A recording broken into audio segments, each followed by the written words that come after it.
दैनंदिन जीवन जगताना आपण डेली आयुष्य कसं जगलं पाहिजे व आपला जॉब दैनंदिन साधनेमधून प्रपंच करून परमार्थ कसा साधला पाहिजे, प्रपंच करून परमार्थ आणि व्यवहार ह्या तिघांची सांगड घालून आपण आपलं आयुष्य जगून आपल्या समाजाच्यावर आपल्या आईवडिलांचं नाव रोशन कसं केलं पाहिजे यावरच आपल्याला सर्व युवा संघटन सभामधून आपल्याला पुरेपूर मार्गदर्शन होणार आहे.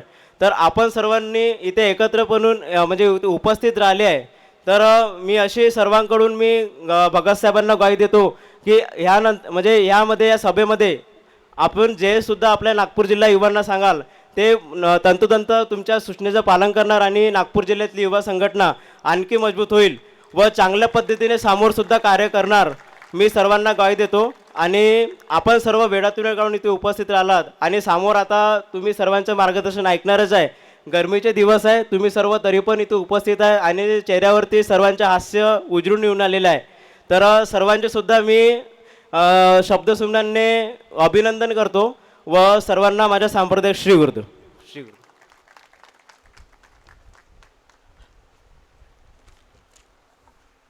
प्रज्वल दादांनी आजच्या कार्यक्रमाची खूप छान प्रस्तावना मांडली. दादांचं खूप खूप धन्यवाद. आपल्या युवांच्या प्रती जगद्गुरू श्री माऊलींनी जो जिव्हाळा आहे, त्यांची जी काळजी आहे, आपल्या युवा घडावेत म्हणून त्यांची जी तळमळ आहे, त्यातूनच आजच्या या सभेने आकार घेतला. तसेच आपल्या स्वस्वरूप संप्रदायाच्या युवा सेनेच्या अधिक परिश्रमाने आजची ही सभा साकार रूप घेत आहे. वार नाही तलवार आहे, तो शमशेरीचा धार आहे. युवा म्हणजे अबला नाही, तो धगधगता अंगार आहे. क्षेत्र कुठलेही असो, युवांचं योगदान प्रत्येक क्षेत्रात व्याख्यानजोगे आहे. असं नेहमी म्हटलं जातं, युवा व युवती उद्याचं भविष्य आहे व त्याच भविष्याला साकारायचं कार्य आज संप्रदायातून होत आहे. आज आपल्या सभेला प्रमुख अतिथी म्हणून लाभले अखिल भारतीय युवा सेक्रेटरी माननीय श्री अरुणजी भगत साहेब. आज ते प्रत्येक जिल्ह्यात जाऊन युवा संघटना सभा घेत आहेत. ते आज त्यांची उपस्थिती आपल्या नागपूर जिल्ह्याला देखील लाभली.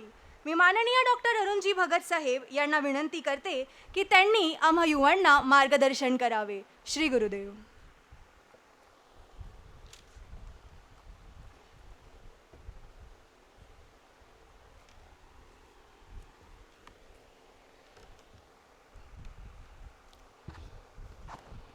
श्री गुरुदेव. परमश्रद्धेय परमवंदनीय व आपल्या सर्वांच्या हृदयमंचावर ज्यांचे स्थान आहे अशा आपल्या जगद्गुरू माऊलींच्या चरणी कोटी कोटी प्रणाम करून आपल्या सहस्वरूप संप्रदायाचे उत्तराधिकारी तथा संप्रदाय संघटनेचे कार्याध्यक्ष व आपले युवांचे प्रेरणास्थान परमपूज्य कानिफनाथजी महाराज व आपले सर्वांचे लाडके दादाशी यांच्या चरणीसुद्धा कोटी कोटी प्रणाम करून आजच्या या अखिल भारतीय युवा सेनेच्या अंतर्गत ज्या आपण आज जिल्ह्याच्या पूर्ण जिल्ह्याच्या ज्या मीटिंग्स आपण घेत आहोत, त्या ज्या आपल्या ज्या युवा संघटना सभेसाठी ज्यांनी वेळ काढून इथं उपस्थित आहेत आणि ज्यांचं आपण काय म्हणता येईल की पूर्व विदर्भाचं जे खंबीर नेतृत्व ज्यांना म्हणता येईल असे आपले पूर्व विदर्भ पीठाचे पीठ प्रमुख तथा नागपूर जिल्ह्याचे जिल्हा निरीक्षक सन्माननीय राजेंद्र भोयर साहेब, या पश्चिम विदर्भ युवापीठ निरीक्षका अरुणताई बुराडे, आजच्या या जिल्ह्याचे काय म्हणतात की ज्या आमच्या पीठ प्रमुखांच्या खांद्याला खांदा लावून जे काम करणारे आपले जिल्हाध्यक्ष सन्माननीय ईश्वर धवड साहेब, आपले या पश्चिम विदर्भ जो सॉरी मी अगोदर सगळं पश्चिम चाललं आहे, माफ करा. तर सगळं पूर्व विदर्भच होतं. आता जे पश्चिम विदर्भ जे आहे, पश्चिम विदर्भाचे माजी युवापीठ निरीक्षक सन्माननीय सतीश पाध्ये साहेब, तसेच पश्चिम विदर्भाचे सध्याचे नवनिर्वाचित युवा निरीक्षक शुभम मेकुणकर साहेब, पूर्व विदर्भ महिलापीठ निरीक्षका, तसेच या नागपूर जिल्ह्याच्या महिला अध्यक्ष, सर्व इथे बसलेले सन्माननीय पीठ समिती सदस्य, जिल्हा तालुका सेवा केंद्र व संग्राम सेना महिला सेनामधले जे आलेले असतील त्या सगळ्यांना आणि इथे सगळे जमलेले सगळ्या आपले जे माऊलींचे छावे आहेत त्यांना माझा सांप्रदायिक श्री गुरुदेव. मित्रांनो, आजची जी मीटिंग आहे, जे आजचे सध्या माऊलींनी जे दौरे लावून दिलेत ते माऊली व दादाश्रींच्या आदेशाने आपण घेतो आहे. माऊलींचा आणि दादाश्रींचा आदेश आहे की आपण प्रत्येक जिल्ह्यामध्ये जायला हवं आहे. कारण कसं होतं की जी मीटिंग होती आपण पहिल्यांदा आपण कसं करत होतो की प्रत्येकजण झूम मीटिंग घेत होतो. कारण कोरोनापासून ती आपल्याला सवयच लागली होती झूम मीटिंग. आणि कोरोना गेला, कधीच गेला संपून. तो मी काय म्हणतो ह्या गर्दीत चिरडून मेला तरीसुद्धा आपण झूम मीटिंगवरच अडकून राहिलेलो आहोत. तर मित्रांनो, माऊली आणि दादाश्रींचा असा आदेश आहे की आता ह्या सगळ्या झूम मीटिंग आहेत ना, या बंद करायच्या आहेत. माऊलींनी झूम मीटिंगला एक नवीन शब्द ठेवला आहे की झोप मीटिंग. कारण बघा ना, आपण झोपूनच ऐकत असतो सगळ्या मीटिंग. कारण आपल्याकडे प्रथा नाही आहे व्हिडिओ चालू करायची. त्यामुळे सगळ्यांचे व्हिडिओ ऑन असतात, व्हिडिओ ऑफ असतात आणि ऑडिओच ऑन असतात. त्यामुळे कोण कसं सिरियसली किती ऐकतोय ते कोणाला माहीतच नसतं आहे. बडबडणारे फक्त बडबडत असतात, बाकी काय नाही. एखादा फक्त कनेक्ट होतो आणि आपली कामं करत राहतो. एखादा युवा असेल तो आपला मोबाईल खिशात असतो आणि गावभर हिंडत असतो. तर असं आहे. आणि मग अशाने कसं होईल की ह्याच्याने काय होणार नाही, आपला जे संप्रदाय आहे हा मग काय होणार आहे की मागे मागे जात राहणार आहे. ज्याचा आपल्याला चांगलं भरभराटी आणायची आपल्या संप्रदायामध्ये तर तो मागं जाणार. तर त्याच्यामुळेच माऊलींनी आणि दादाश्रींनी हा आदेशच काढले सर्वांसाठीच, पीठ प्रमुखांपासून तर सगळ्यांपासून की आदेश काढले की प्रत्येक जिल्ह्यामध्ये ही मीटिंग झाली पाहिजे. आणि पहिली गोष्ट मी तुमचं सर्वांचं कौतुक करेन की आजची जी मीटिंग आहे, आता माझं गोवा पीठचं झालं दौरा, नंतर पश्चिम महाराष्ट्र झालं आणि आता आपण पूर्व विदर्भमध्ये आलो आहे. पण सर्वांपेक्षा पूर्व विदर्भच्या नागपूर पीठावर मला खूप आनंद झाला आहे की खूप चांगली उपस्थिती आज लाभली आहे. खरोखर त्यासाठी आपण प्रत्येकजण आपापल्यासाठी स्वतःसाठी आपण टाळ्या वाजवणारच आहोत. तरी जोरात आपण एकदा टाळ्या वाजूया आपण प्रत्येकासाठी. खरंच सुंदर आहे, अतिशय उत्कृष्ट आहे. इथल्या आपल्या जे सूत्रसंचालक होते ते आपल्या ताई अतिशय काय म्हणतात त्यांची जी वाणी आहे, आपण म्हणू की त्यांच्या वाणीमध्ये सरस्वती अशी बसलेली असेल असं त्या सुंदर असं सूत्रसंचालन त्यांनी केलं. स्वागतगीतसुद्धा सुंदर झालं आहे. माऊलींचं पूजन ज्या पुरोहितांच्या हस्ते आपल्या गुरूंच्या हस्ते सुद्धा एकदम अतिशय शास्त्रोक्त पद्धतीने पूजन झालं आहे. म्हणजे मित्रांनो की आपल्या सभेची जी सुरुवात आहे अतिशय सुंदर उत्कृष्ट झाली आहे. खूपच बरं वाटतं आहे. कारण ह्याचं सगळं रिपोर्टिंग हे माऊलींना होत असते, दादाश्रींना होत असते. त्यामुळे आपण सर्वांनी जो माऊलींचा आणि दादाश्रींच्या आदेशाचं पालन करून इथे जमले त्याच्यासाठी मी पहिलं तुमचे सर्वांचे आभार मानेन की. आणि आता राहिला विषय की आजच्या ज्या संघटना शिबिर आपण ज्या मीटिंग घेतोय त्या मीटिंग घेण्यामागचं कारण तुम्ही म्हणाल काय डॉक्टरांना काय वेळ नाही की काय, आपला कामधंदा नाही तर आपला तिकडे दवाखाना बंद करून इकडे आम्हाला उगाच त्रास द्यायला आलेत. तर असं नाही मित्रांनो, माऊलींचं आणि दादाजींचं म्हणणं एकच आहे की ह्याच्यातून आपल्याला संघटना, युवांची संघटना ही आपल्याला मजबूत करायची आहे नक्कीच. कारण मित्रांनो, माऊली म्हणते ना की आपण युवा आहेत ना, हे युवा आपण या संप्रदायाची शान आहोत, आपण नाक आहोत त्याचं. आणि आपल्याला हा जगन्नाथाचा रथ आहे, आपल्या युवांनाच हा घेऊन जायचा आहे. आपल्या जगाच्या पाठीवर, पूर्ण जगाच्या पाठीवर आपल्या स्वस्वरूप संप्रदायाचा झेंडा आपल्याला सगळ्यांना युवांनाच आपल्याला घेऊन जायचं आहे.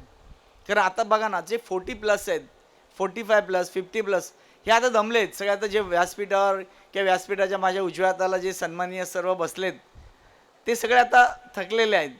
फक्त आता आपण जे समोर बसलेत ना मित्रांनो, तेच आपण स्पीडनी पळणार आहोत. बरोबर आहे ना, असं आहे. तर तेच आपण सगळेजण आपण पळणार आहोत. नाहीतर म्हणूनच तर माऊलींनी ओळखलं आहे ना आणि दादाश्रींनी ओळखलं की आपला युवा जो आहे, हा युवा वर्ग आहे, हाच आपल्या संप्रदायाची झेंडा घेऊन जाणार आहे, आपला जगन्नाथ जर ओढून घेऊन जाणार आहे. मग मित्रांनो, आता तो ओढायचा आहे किंवा ते जगन्नाथ जर आपल्याला पळवायचा असेल चांगला, त्यासाठी काय करायला लागेल मित्रांनो? कोणी सांगू शकेल का इथे जमलेले? काय करायला लागेल आपल्याला जर पळवायचं असेल तर? ताई सांगणार तुम्ही? नाही तर आपल्याला संघटना मजबूत करायला लागेल. आपले जे एवढे आपण इथे जमलेत, समजा 1400-1500 आहेत, त्याच्यानी होणार आहे का? होणार आहे? हो की नाही? हां, मग त्याच्यासाठी आपल्याला आपली ही जी अजून फळी आहे ना, पुढच्या वर्षी कदाचित 7-8 महिन्यांनी किंवा वर्षांनी पुन्हा जे देणार ना, तो हा मंडप अजून ह्याच्यापेक्षा डबल करायला लागला पाहिजे. होय की नाही? होईल की नाही? नक्की? हां, तर आपला जेव्हा आपण डबल करू की नाही, तेव्हा आपण आपल्या माऊलींना आणि दादाश्रींना आपण खऱ्या अर्थाने सांगू शकतो की माऊली आपल्याला उद्देश आहे आपली संघटना त्याप्रमाणे आता आपण चालत आहोत. बरोबर आहे. तर आता आपण संप्रदाय संघटनेच्या बाबतीत बोलूया, कारण मुख्य उद्देश तोच आहे की आपल्याला संघटना मजबूत करायची. मग आता कसं करायचं की आता ठीक आहे, आज तुम्ही सगळे आलात इथे, तुमचं माऊलींवर दादाश्रींवर खूप प्रेम आहे, नितांत प्रेम आहे, खूप श्रद्धा आहे, त्यामुळे आलात. पण मला म्हणायचं की असे आपले बरेच संप्रदायातले पालक आहेत की ज्यांची मुलं अजून आपल्या संप्रदायामध्ये नाही आहेत. बरोबर आहे ना. असे बरेच जण आहेत की कसं होतं की आई बाबा जातात ना, बस झालं आता आम्हाला काय करायचं आहे. बरोबर आहे. तर मला म्हणायचं आहे मित्रांनो की तुम्हा सर्वांवर आता जबाबदारी मी देणार आहे. म्हणजे मी देण्यापेक्षा माऊलींनीच सांगितले, जो माऊलींनी आणि दादाश्रींना मला मेसेज दिला आहे की बाबा तिथे जाऊन हे करा, असं बोला. बरोबर आहे. तर आपल्याला सर्वांना एवढं करायचं आहे, आपल्याला आता जाऊन तिकडे आपापल्या घरी, की जे आपल्या संप्रदायात नाही आहेत, आता सॉरी आपल्या संप्रदायातले पालक आहेत पण त्यांची मुलं आपल्या संप्रदायात नाहीत, ते संत संघाला नाही आहेत, आपल्या मिटिंग्सला येत नाही, किंवा आपल्या माऊलींचं पादुका दर्शन सोहळा असेल तिथे येत नाही, समस्या मार्गदर्शनला येत नाही आहेत. अशांना काय करूया, पहिलं आपण घेऊया. बरं ना. आज तुम्ही सगळे आजाण आहात, तुम्हाला माऊलींबद्दल दादाश्रींबद्दल खूप अनुभव आलेले आहेत. बरोबर आहे ना. त्यामुळे आज तुम्ही इथे तुमचा वेळ काढून, आज रविवार सुट्टीचा दिवस असताना सुद्धा तुम्ही वेळ काढून इथे आलात. बरोबर. मग आपण काय करायचं की आपले किती बरेच जर मित्रमंडळी असतील तर त्यांना आपल्याला पहिलं घ्यायचं आहे.